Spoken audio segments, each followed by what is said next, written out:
Okay, let's unpack this. We are diving into a single day that completely rewired the American struggle for women's suffrage. March 3rd, 1913. Exactly. The day right before Woodrow Wilson's inauguration. And thousands of women decided to use that incredibly visible window to stage just an epic piece of political theater. Right down Pennsylvania Avenue. Yeah. It was an incredible gamble. This wasn't just, any parade. It was a really high-stakes political operation. And it was organized primarily by Alice Paul and Lucy Burns. It was.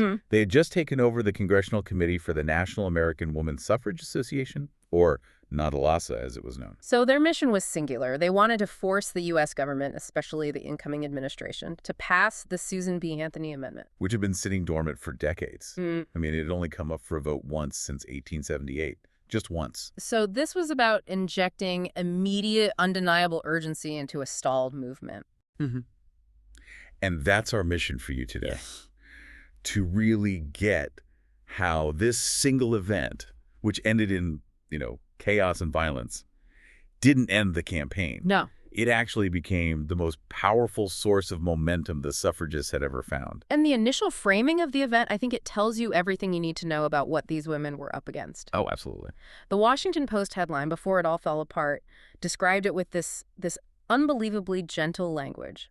Miles of fluttering femininity present entrancing suffrage appeal. Fluttering femininity. It sounds like a garden party announcement, doesn't it? It really does. That headline just perfectly captures the societal expectation that women, even when they're asking for fundamental rights, should still be agreeable, polite. And above all, feminine. They were expected to appeal, not demand. Exactly. And yet, what did they do? They went in the exact opposite direction. This marks a radical departure from the previous generation of suffragists.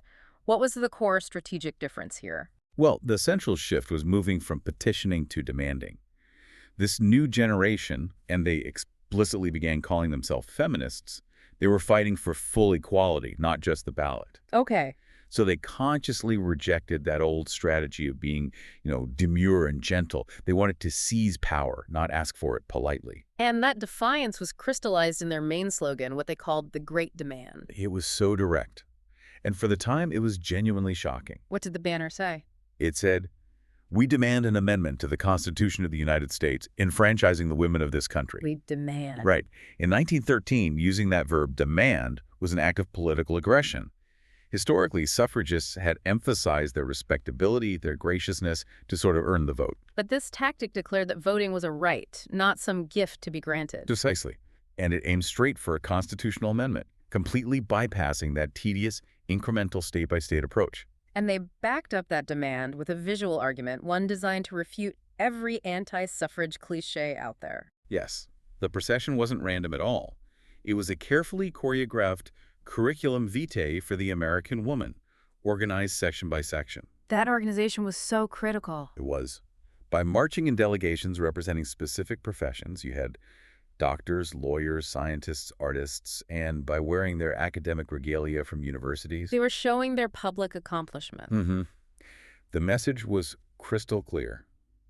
We are already participating in the public sphere, and our work is, quote, dignified and in keeping with America's moral values. It transformed the parade into a massive, organized political statement, a living argument that they were ready for citizenship. And leading that whole argument on a magnificent horse was the icon of the movement, Inez Milholland. She was instantly labeled the most beautiful suffragist, but her role was entirely strategic, wasn't it? It was designed to be visually unforgettable. Oh, she was absolutely the strategic centerpiece, riding a white horse named Grey Dawn as the sort of allegorical herald of the future. The imagery must have been breathtaking. It was. She was dressed dramatically in pure white, wearing a cape and a golden tiara with the Star of Hope. She embodied this modern, powerful ideal they were trying to project. But the image was radical too, not just beautiful. The sources all point to one crucial detail about her posture. Yes. She rode astride the horse, not side saddle. For us today, that sounds kind of trivial, but what did that physical choice signal back in 1913? It was revolutionary. I mean, riding side saddle symbolized Victorian constraint, the idea that women must be physically contained, delicate. Right. Riding astride was a conscious physical challenge to that. It was a literal embodiment of the new woman, unconstrained, free, and actively moving toward her goal. So she used her striking look and that defiant posture to guarantee maximum media coverage. She did, but she didn't stop there. Right, and you have to understand, she wasn't just leveraging her looks. She was a genuine, substantive, radical activist who used her wealth and privilege to push boundaries. Her whole life was a challenge to the establishment. Yeah. I mean, take her pursuit of law. She was rejected by multiple elite law schools, right? Yale, Harvard, you name it, simply because she was a woman. But she persisted and earned her LLB from NYU in 1912. That in itself was a feminist statement. And she didn't just practice corporate law, she went straight into labor law, showing her socialist convictions. Yeah, she was a member of the Intercollegiate Socialist Society, frequently getting arrested at strikes for shirtwaist and laundry workers. She'd use her family's connections and wealth not to get out of trouble, but to pay bail for other strikers. So she connected the fight for the vote to every major social justice cause of the era. Every single one. She joined the NAACP, the National Child Labor Committee, and when World War I broke out, she became a really outspoken pacifist. She even traveled to Italy as a war correspondent. And those articles got her banned, didn't they? They did. Her anti-war reporting was so powerful in its dissent that the Italian government censored her and then issued an order prohibiting her from re-entering the country. She was a force of nature. Absolutely. An intellectual, a socialist, a lawyer, a pacifist. This was the woman leading the charge down Pennsylvania Avenue. So Milholland and thousands of marchers, they're organized, dignified, determined. They proceed down the avenue. But the minute they enter that public space, they're met not with respect, but with extreme hostility and then outright violence. The shift was swift, and it was terrifying. The crowd estimated at over 250,000 people. Mostly in town for Wilson's inauguration. Exactly. They spilled out into the street, completely overwhelming the planned route. The marchers just found themselves trapped in a dense, aggressive sea of hostile, jeering men. The accounts are brutal. The women suffered vile insults, sexual propositions. They were manhandled, spat upon. Oh. You read about them locking arms, using their banner poles and flags, even their long hat pins, just to desperately ward off the attacks. It was an ambush. And this is where the critical political strategy paid off, tragically. The police failure was absolute. Officers along the road were described later as unable or unwilling to control the mob. There are shocking reports of officers just looking on bemusedly, or even laughing. And there's that devastating quote from the officers, the one that reinforces the deepest societal constraint these women were fighting. Yes, officers were quoted admonishing the women, saying they wouldn't be in this predicament if they had stayed home. It's just so explicit. The instant a woman steps out of the private domestic sphere and into the political realm, she forfeits her right to protection and safety. That was the message, loud and clear. So the violence was horrific. But if the police failed so badly, why didn't they wait for a safer day? I mean, was the timing, the day before the inauguration, worth risking the physical safety of their participants? It was a calculated risk that, in the end, paid off. The procession could only continue when U.S. Army troops were finally called in. Almost an hour later. Nearly an hour later, to physically clear the street. But the spectacle of thousands of respectable women being publicly assaulted in the nation's capital created an absolute explosion of newspaper coverage. And that's where the momentum came from. The story of the violence overshadowed Wilson's inauguration itself. The public outcry was so loud that Congress was forced to launch an investigation. Exactly. The investigation kept the story alive for weeks, transforming what could have been a fleeting parade into a national scandal about government failure and women's rights. They exchanged a day of pain for months of intense, sympathetic press coverage. A terrible but effective trade. Now, as brutal as that external ambush was, this event was also complicated by a severe internal fight over inclusion, specifically about African-American women. That's a crucial point. For women of color, the fight began long before they even marched. Black women felt under attack by elements of the movement itself. How so? Well, the crisis. The newspaper, the NAACP, documented it. It noted that Negro callers were initially treated coolly at headquarters. There was a clear attempt by some white suffrage leaders to segregate black women. To force them to march at the very back of the parade. Right. It was a vile political calculation, really. They wanted to appease Southern white women and congressmen who they thought might be swayed against the amendment if they saw black and white women marching together. But that failed to account for the extraordinary defiance of figures like Ida B. Wells Barnett. Indeed. Wells Barnett traveled to Washington, ready to march with her white delegation from Illinois.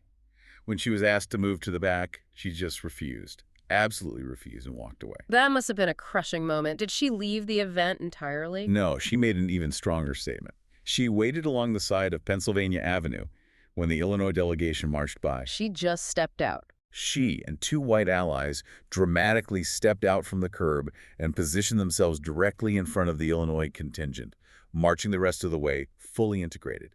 It was a profound act of moral leadership. And despite the attempts at exclusion, Black women were visibly there, demonstrating their undeniable claim to equal citizenship. They were. The crisis reported more than 40 Black women marched. We know 25 students in the Delta Sigma Theta sorority at Howard University marched in their caps and gowns. Alongside figures like Mary Church Terrell. Exactly. Their presence just proved that the movement, even if led by flawed white women, included this fierce commitment from women of color. And the issue of representation was complex across identities. We also have the odd historical detail of Native American women being included, but through fiction. Right, that's the contrast between calculated representation and real activism. The sources mention this publicity stunt with a fictional character named Dawn Mist. Created by a railroad company. The Great Northern Railroad, yeah. She was presented as the wildest type of American womanhood, to be contrasted against Milholland, the highest type, just completely racialized and manufactured. But a real Native American woman was there, Marie-Louise Bottineau Baldwin. Absolutely. Baldwin, who is of French and Ojibwe heritage, marched with the lawyers' contingent, fitting seamlessly into the professional delegations. She later used her position to advocate for Native American suffrage. So this momentum, born of spectacle and scandal, was enormous. But it came at an immense personal cost, most visibly for Inez Milholland herself. A few years later, in 1916, Milholland was on a grueling suffrage tour across the western U.S. for the new, more radical National Woman's Party. And she undertook this tour despite suffering from undiagnosed pernicious anemia. It was a final, heroic effort fueled by sheer will. And the end of her campaign became the movement's rallying cry. On October 2010, 1916, she collapsed on stage in Los Angeles. Her last reported public words were addressed to President Wilson. Mr. President, how long must women wait for liberty? Instantly famous, she died a month later at age 30. And Alice Paul and the NWP immediately framed her death as a political martyrdom. That narrative of a young, brilliant activist sacrificing her life for the cause, it galvanized the suffragists. It did. It allowed them to intensify the pressure on the Wilson administration, eventually helping to push the 19th Amendment through Congress just 4 years later. And what's fascinating is that her dedication to universal equality lived on even after her death. How so? At a 1924 memorial service, her own father, John Milholland, publicly rebuked the National Women's Party for excluding African-American suffragists from the survey. Wow. He stood up and said, "I have nothing to say except that Inez believed in equal rights for everybody." It's this posthumous reminder that the fight has to be universal. That is so powerful. And her image endures in a very unexpected place. Wonder Woman. Yes. The creator, William Moulton Marston, used images of Inez Milholland leading the 1913 procession as direct inspiration for the character. Her defiant presence is immortalized in a global icon. So really, the 1913 procession succeeded because it was a catastrophe. The overwhelming newspaper coverage, the congressional investigation, it all kept the story of injustice alive. It shifted the public conversation from whether women deserved the vote to whether the government was morally capable of protecting its own citizens. So what does this all mean for you?